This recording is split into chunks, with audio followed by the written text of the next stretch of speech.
सकाळी सकाळी डमरूच्या अंगावर मी टाकत होते. 50 वेळेस तो काढत होता. मग मला इतका कंटाळा आला, म्हटलं तू आता बाहेरच झोप. मग त्याला बाहेर टाकलेलं मी आणि उमेश त्याच्यासोबत खेळत होता. तर बघते तर काय, तो पण झोपून गेला त्याच्यासोबत खेळता खेळता. मग परत त्याला थोड्या वेळानंतर आम्ही मालिश करायला घेतलं.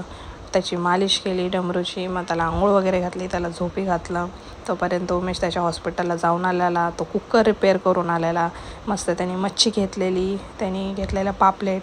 मग मस्त दुपारचं जेवण वगैरे झालं आमचं. तर माझी मावशी नारळ पाणी काढत होती आणि तिने ह्या डब्यामध्ये काढलेलं. आणि इतका मोठा जोक झालेला आमचा की मी आता तो जोक सांगायला बसले तर खूप वेळ लागेल. आणि संध्याकाळी मग परत डमरूसोबत खेळत होतो. तो झोपेतून उठलेला. तर दोन्ही मावश्या माझ्या खेळत होत्या आणि उमेश पण त्याच्या कामाला गेलेला. त्याची एस टी रिपेअर करत होता मस्त. आणि मग संध्याकाळी परत माझी मावशी डमरूसोबत खेळत होती. आमचा असाच दिवस सध्या चालू आहे. तर चला भेटूया उद्या. बाय.